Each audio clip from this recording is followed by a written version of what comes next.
Olá, espero que todos estejam bem. Muito bem-vindo ao canal Princípio.org.br.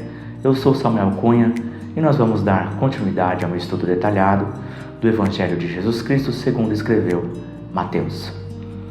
O Brasil é um dos países com uma das maiores cargas tributárias do mundo. Quando coloca em comparação a carga tributária com o retorno de bem-estar para a sociedade, nós somos os piores de todos.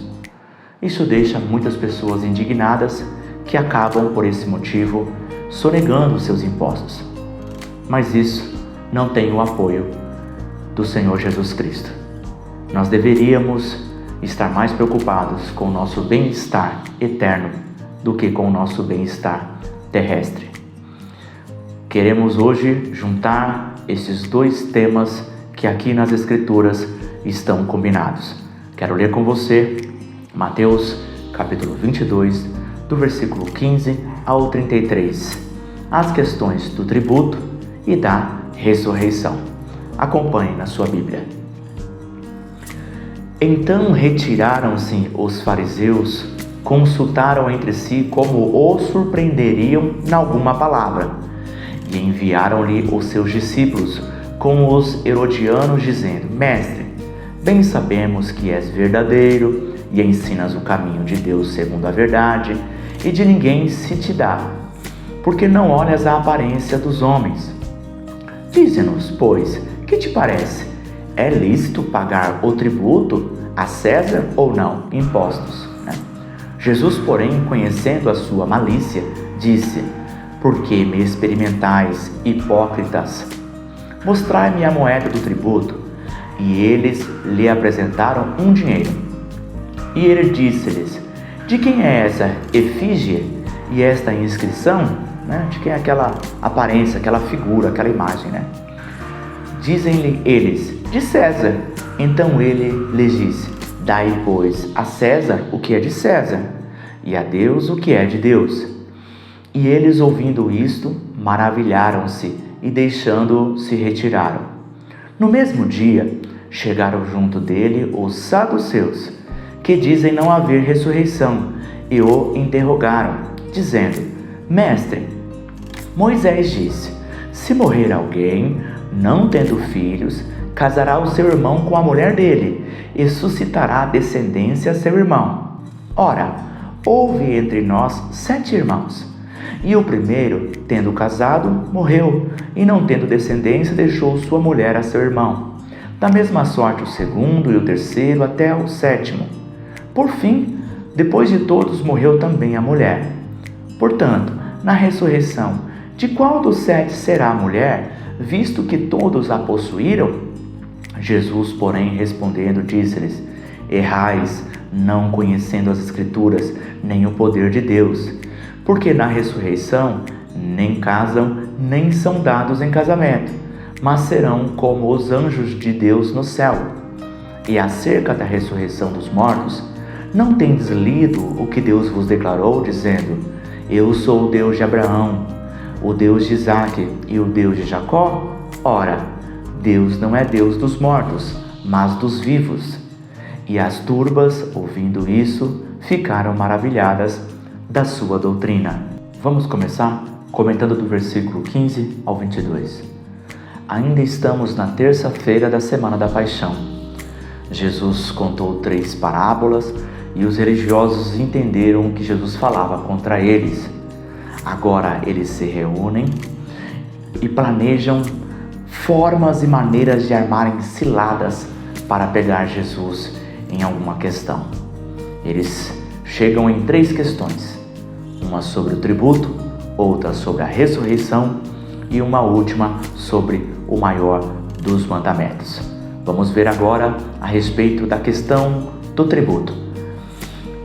Bom, antes de mais nada, se combinarmos as informações de todos os evangelhos, é importante nós fazermos isso, tá? Vários grupos e inimigos se reuniram contra Jesus. Nós temos tanto juntando Mateus, Marcos e Lucas, nós chegamos à conclusão de fariseus, escribas, principais dos sacerdotes e os herodianos, que é alguém citado aqui também por Jesus, tá? Os fariseus, que eram contra Roma e os impostos, se juntaram com os herodianos, um grupo político que apoiava Herodes Antipas, tá? Então é importante nós entendermos primeiro a palavra para depois podermos aplicar para as nossas vidas, tá? Então os fariseus, eles eram contra Roma, né? E os herodianos, já o próprio nome é assim, né? Herodianos, né? É como nos nossos dias hoje, né? Bolsonaristas, né? Ou aqueles que defendem o Lula. Então é algo semelhante a acontecer naquela época, herodianos, tá? Lucas também cita suborno e espiões. Olha que interessante a gente juntar todos os 4 evangelhos para que a gente possa ter informações mais precisas. Lucas também cita suborno e espiões. Tá.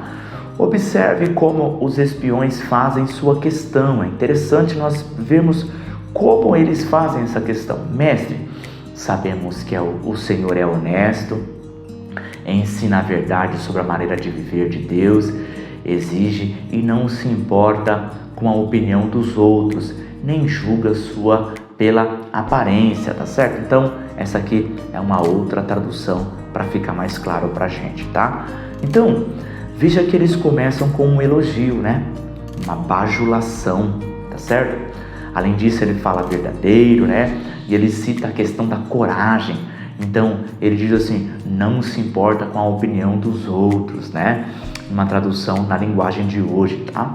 Então, eles vêm bajulando Jesus, né? Veja que interessante isso, e depois nós vamos aplicar esse conceito para os nossos dias também, tá?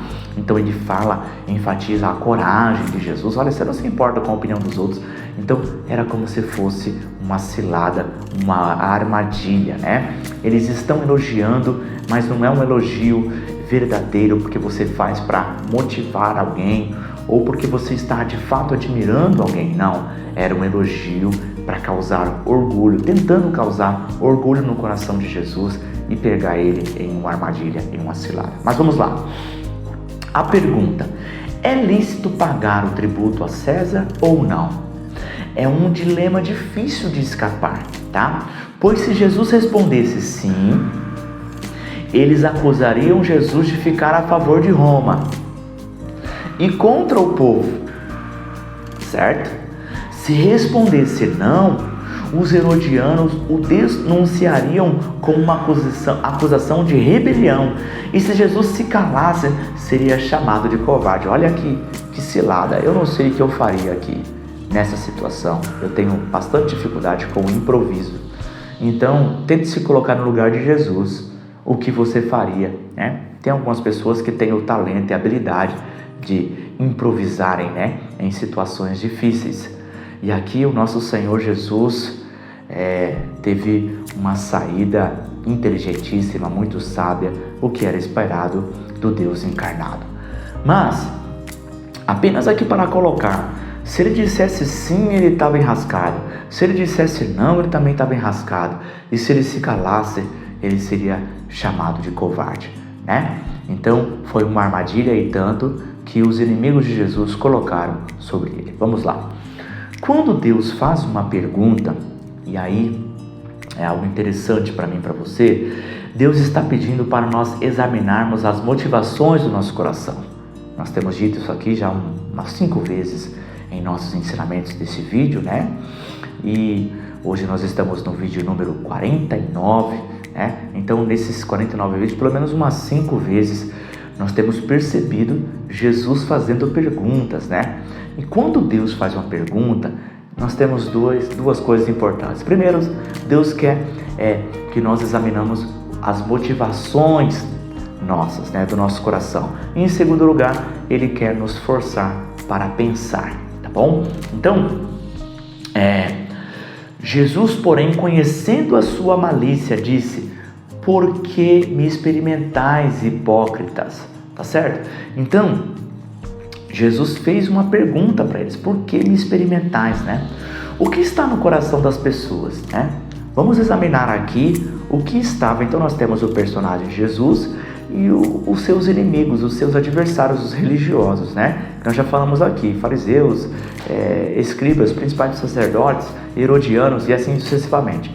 Então, Jesus está perguntando: por que vocês estão me experimentando?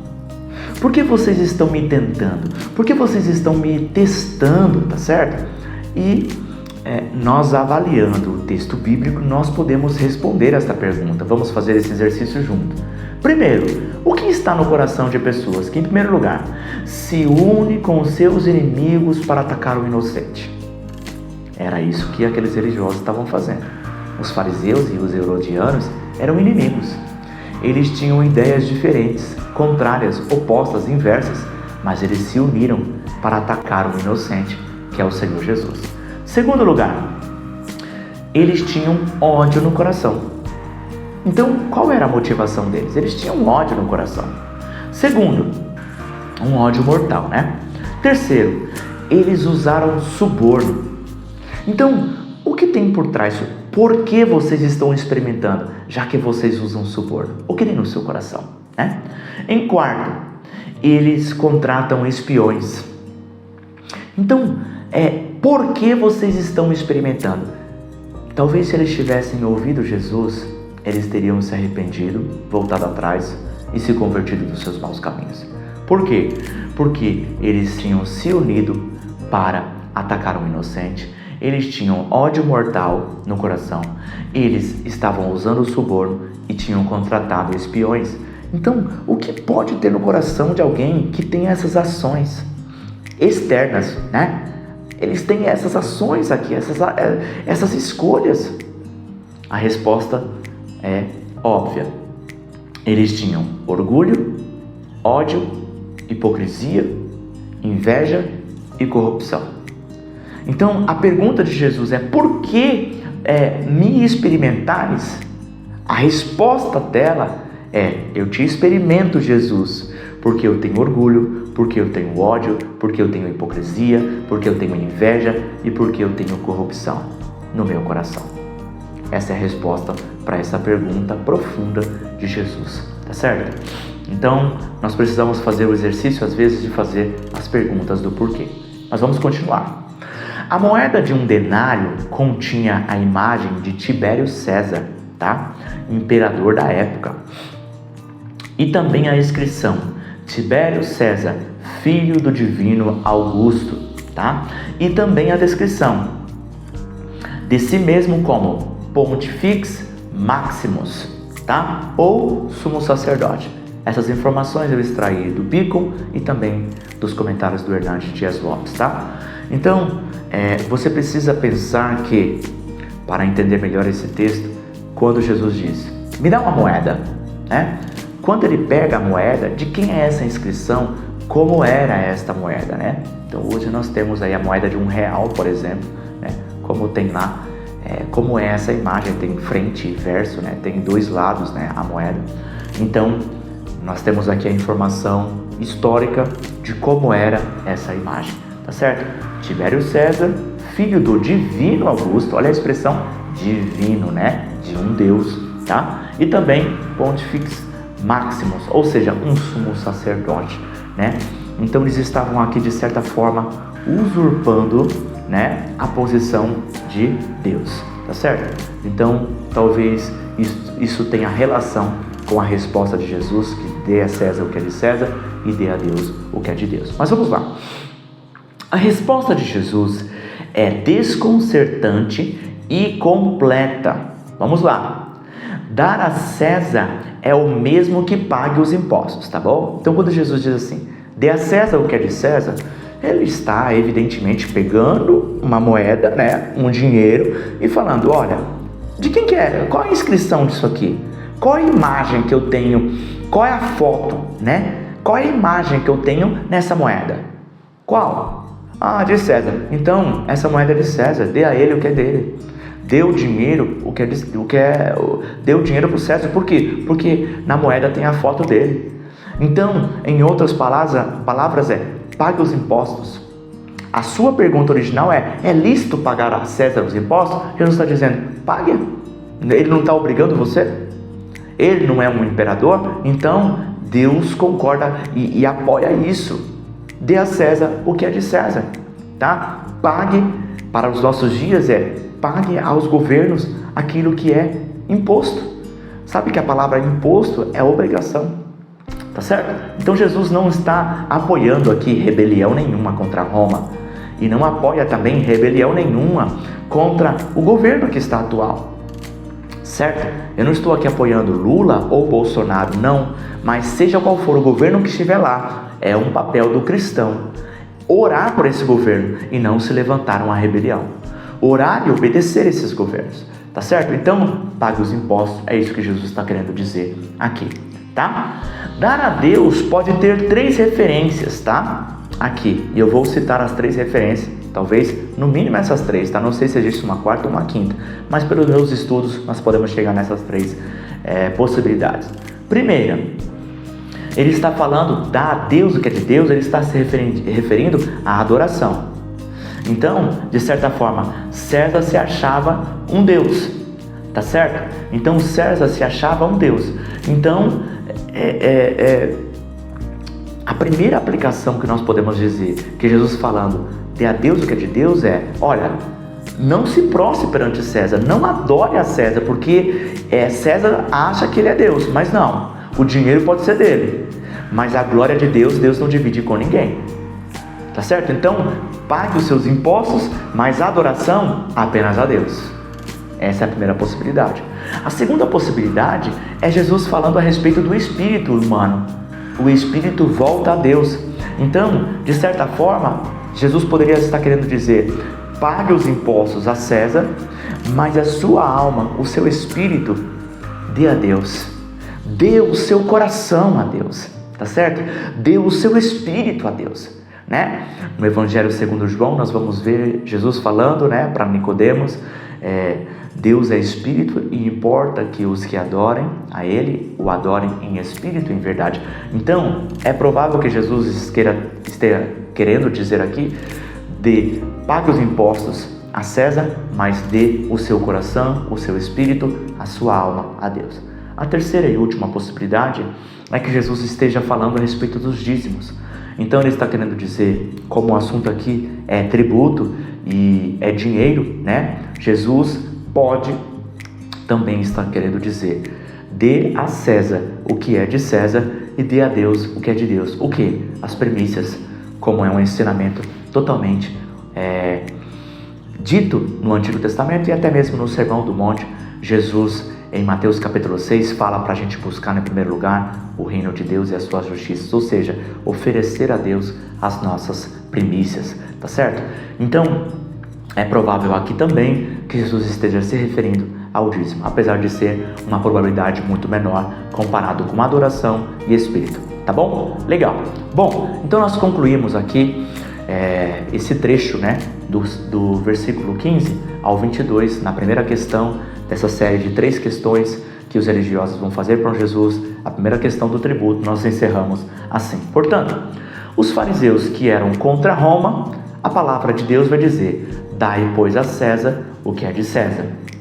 Para os herodianos, que defendiam imperadores como deuses, e a Deus o que é de Deus. A palavra de Deus vai dizer para os herodianos, dê a Deus o que é de Deus.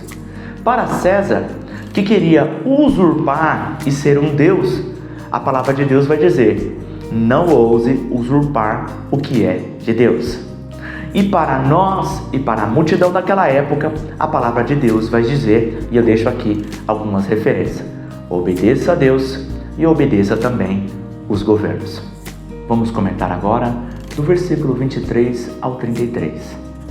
Observe nesse trecho no início, no mesmo dia, a expressão no mesmo dia.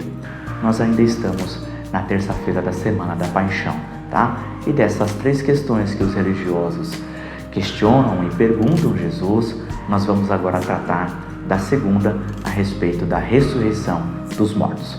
Vamos lá para mais detalhes.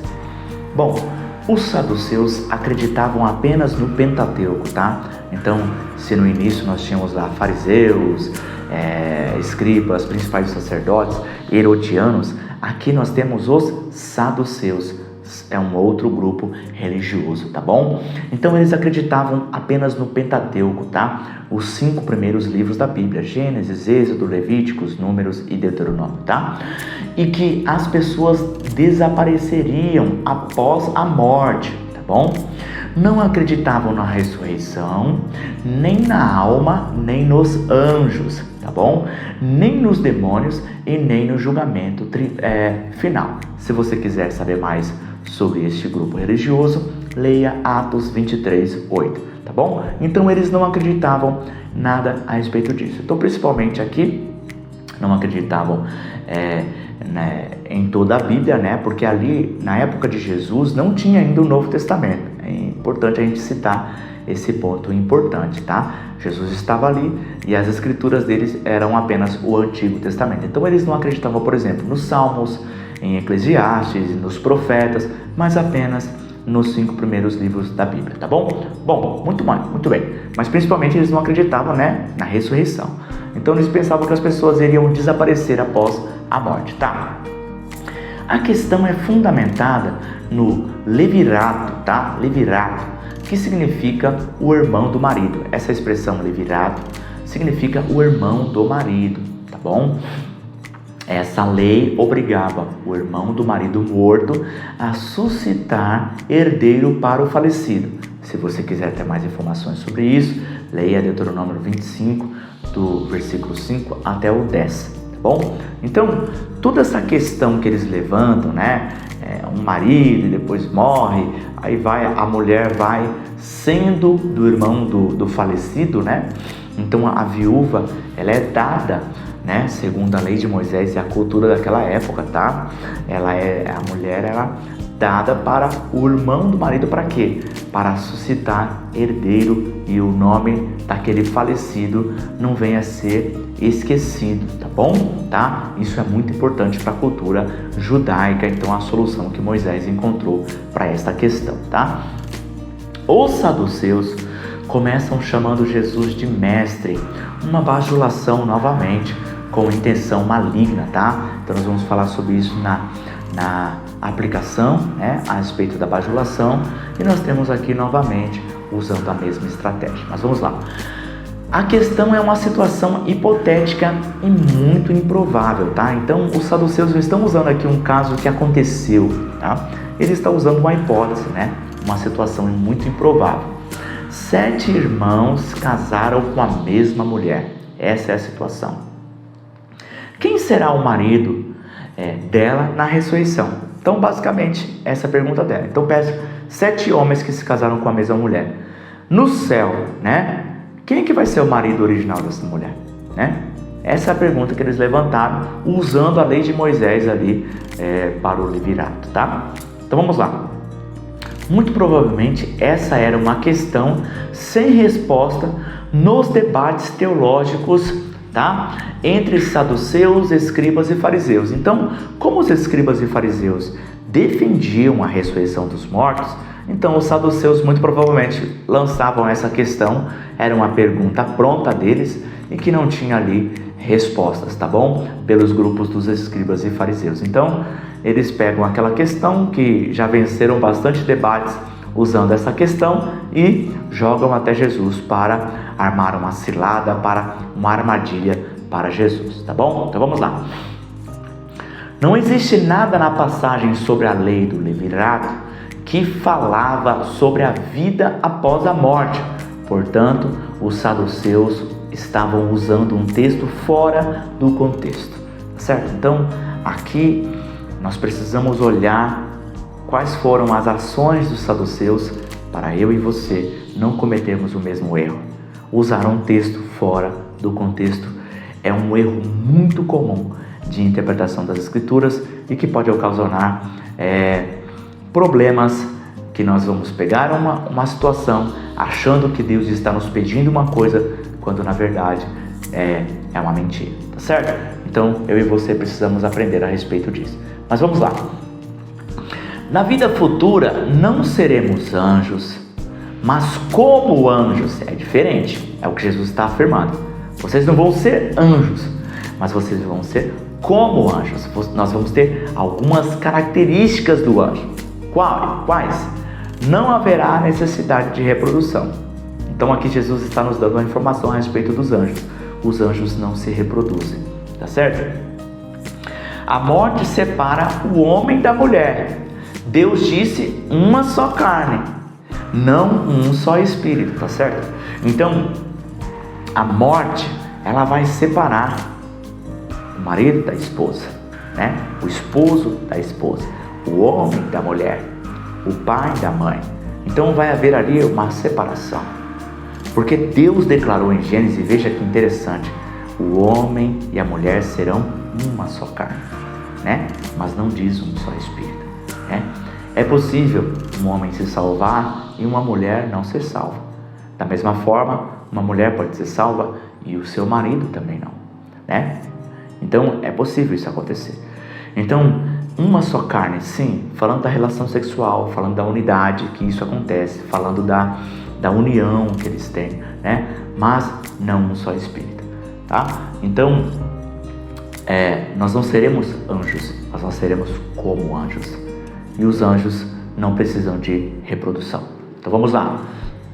Jesus também argumenta sobre o texto onde Deus disse: o Senhor Deus de vossos pais, o Deus de Abraão, o Deus de Isaac e o Deus de Jacó, me enviou a vós. Isso está em Gênesis 3:15.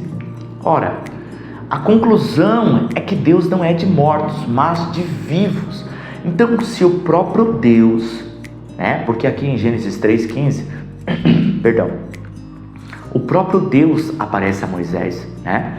E ele fala que Moisés fala que o Deus, o Senhor, Deus de vossos pais, vou ler novamente, o Deus de Abraão, o Deus de Isaac, o Deus de Jacó, me enviou a vós, né? Porque a pergunta de Moisés foi: o que eu falo para o povo?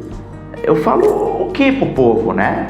E aí Deus, o próprio Deus responde para Moisés: quem é que está enviando Moisés? O Deus de Abraão, o Deus de Isaac, o Deus de Jacó. Ora, Abraão, né, Isaac, Jacó estavam mortos naquele momento. Então Moisés está falando para o povo de um Deus, e é um Deus de vivos e não um Deus de mortos, né? É essa a conclusão. E olha que leitura profunda que o Senhor Jesus Cristo fez aqui desse texto, né? A conclusão é que Deus não é de mortos, mas de vivos. Muito bem. Novamente, a resposta de Jesus é desconcertante e completa. E agora aqui eu quero colocar 4 pontos a respeito da resposta de Jesus, tá bom? Primeiro ponto, que mostra que a resposta de Jesus ela é desconcertante e completa. Eles acreditavam apenas nos Pentateucos. Então Jesus cita Êxodo. Jesus jogou no campo deles, vamos dizer assim. Se vocês acreditam só nos Pentateucos, eu vou mostrar a ressurreição dos mortos nos Pentateucos. No Pentateuco.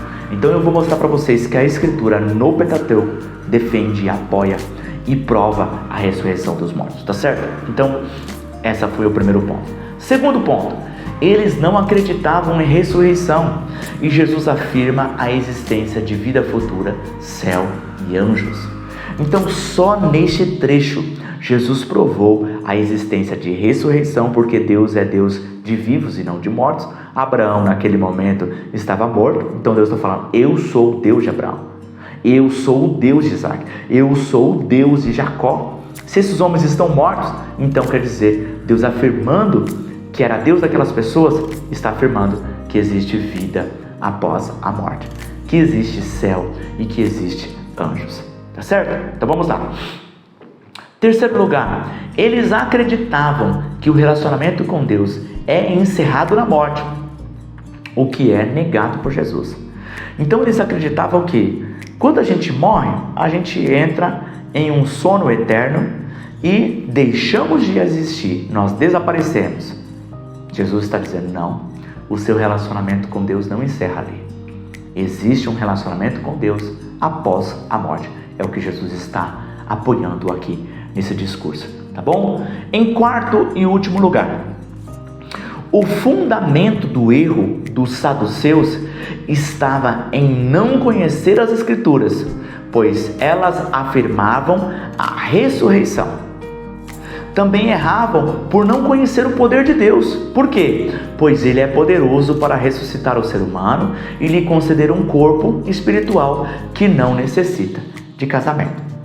Então aqui nós vemos Jesus apontando o erro fundamental dos saduceus. Eles não conheciam a Escritura e também não conheciam o poder de Deus.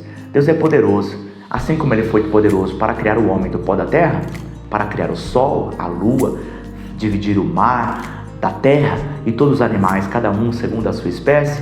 Deus também é poderoso para nos dar e transformar esse corpo corruptível em um novo corpo de glória, que não precisa de reprodução, como os dos anjos, como o corpo do Senhor Jesus Cristo ressurreto, um corpo que não precisa se reproduzir e um corpo que é apto para habitar no céu e glorificar a Deus ali para sempre. Tá certo? Então, Jesus, esses foram os 4 pontos que nós observamos mínimos aqui, que a resposta de Jesus foi ao mesmo tempo, desconcertante e também completa. Eu termino esse bloco dizendo assim: portanto, a morte não é o fim.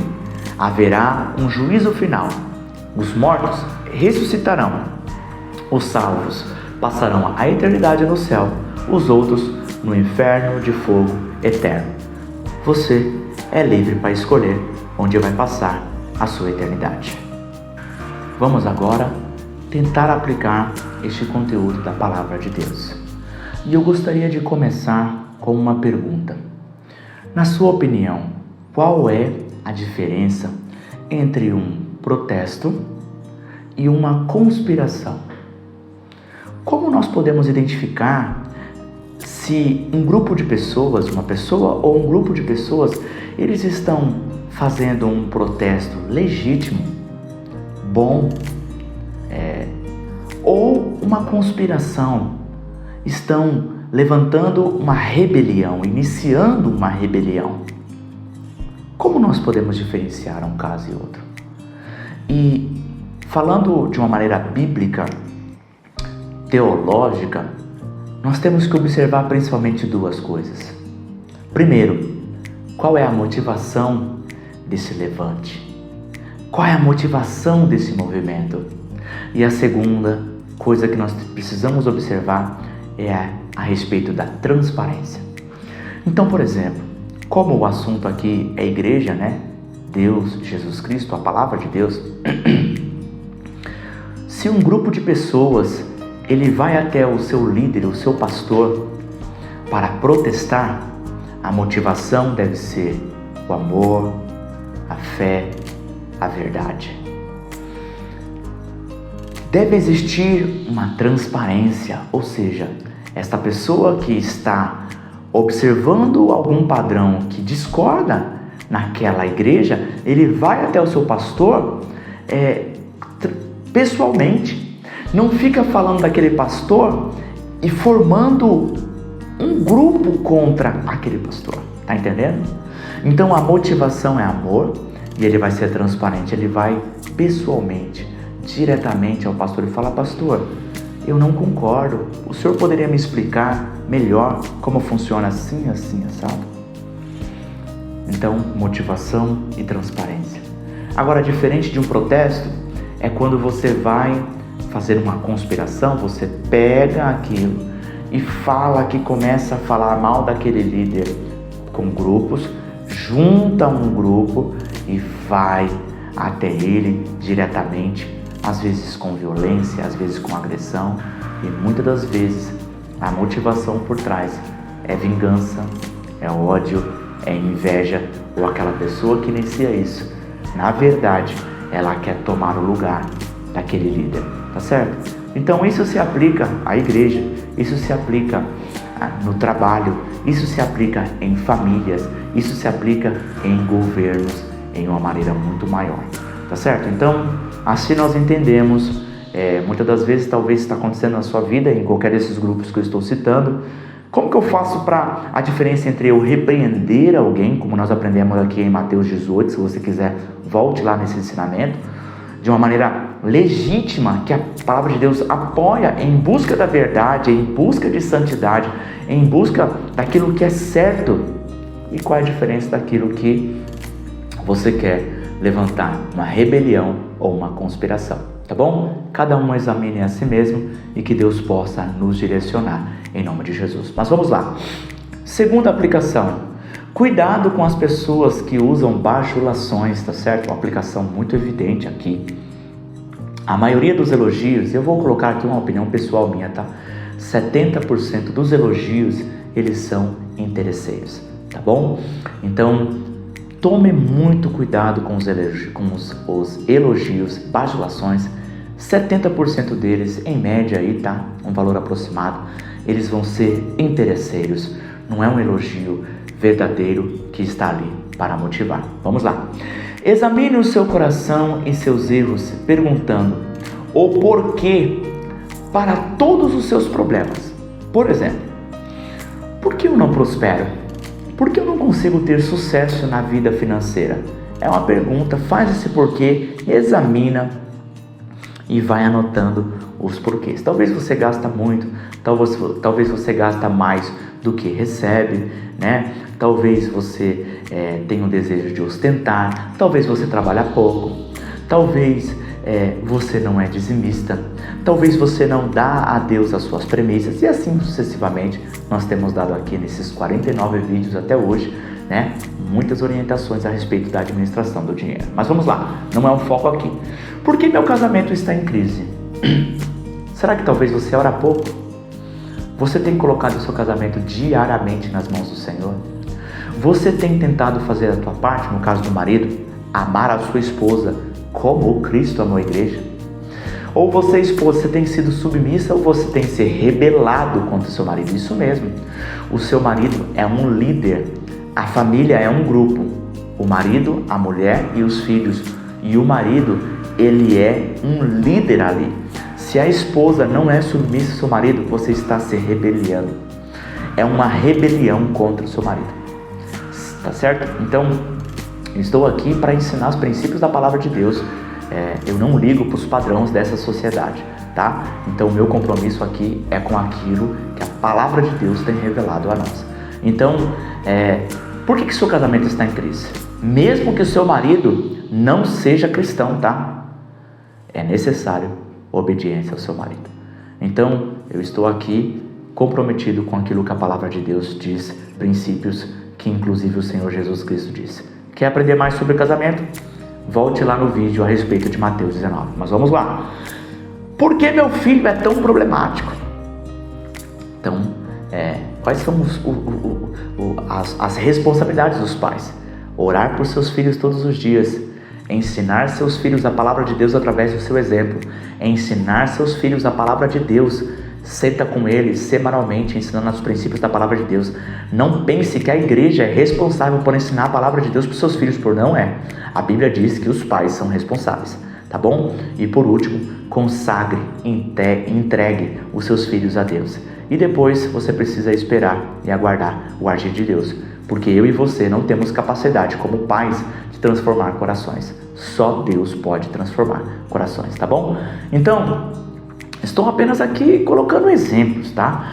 Então você precisa examinar e perguntar o porquê, né? O porquê vai responder muitas causas dos problemas que nós vivemos nos dias de hoje. Vamos lá, andando.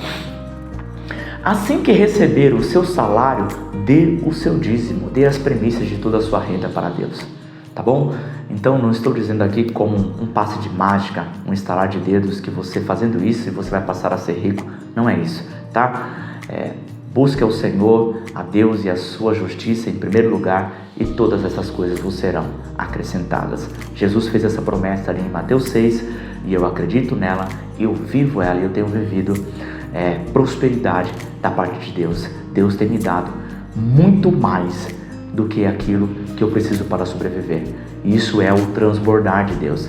E Deus nos transborda na nossa vida para que nós possamos ostentar, não para que nós possamos pegar isso e desfrutar desta vida, mas também compartilhar, financiando o Evangelho e ajudando aquelas pessoas que estão em necessidade, tá bom? Então experimente isso e você vai ver a promessa de Deus se cumprir na sua vida. Não faça isso por causa das promessas de transbordar, mas faça isso principalmente por amor. Talvez você não consiga. Então você primeiro ora e fala: Deus, me ajude a dar com alegria, a dar com uma mão sem que a outra saiba, a dar sem esperar nada em troca, por amor a Ti. Tá bom? Vamos lá. Pague todas as suas dívidas, inclusive os impostos. Não minta no IR. Não pague o quebra na CNH. Obedeça às leis de trânsito e não invada terrenos que não te pertencem. Então, estou dando aqui exemplos de coisas que a sociedade tem o hábito de fazer e que são ilícitas e que a palavra de Deus não apoia isso, tá bom? Então, seja qual for a situação que você tem o hábito de fazer, vou repetir de novo, tá? Não minta no IR, pague todos os seus impostos, todas as suas dívidas, tá? Não pague o quebra na CNH, obedeça às leis de trânsito e não invada terrenos que não pertencem a você, tá bom? Então, esses são princípios que a palavra de Deus deixa para mim e para você e que é o nosso dever obedecer como bons cidadãos do céu e também da terra, tá bom? Bom, vamos lá. Adore somente a Deus e que seu coração seja guiado pela sua palavra. Então, nesse texto Jesus disse: dê a Deus o que é de Deus. Eu preciso aplicar isso para nossas vidas, né?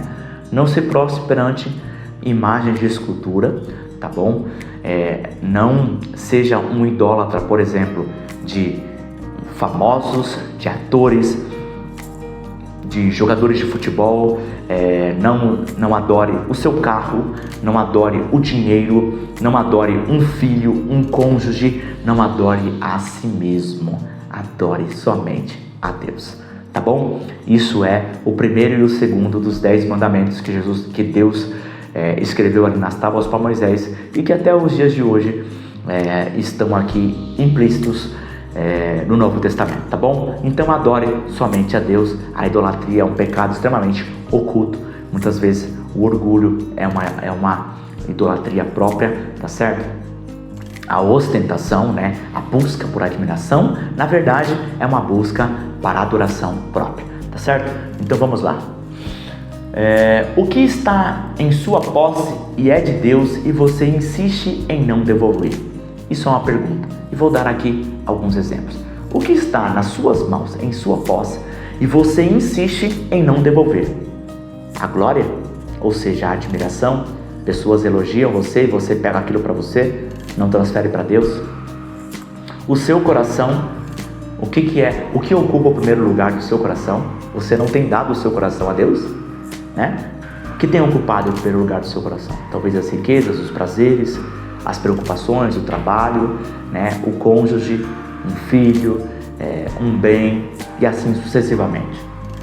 As primícias, o dízimo, as primícias do seu tempo, o que você faz assim como você acorda?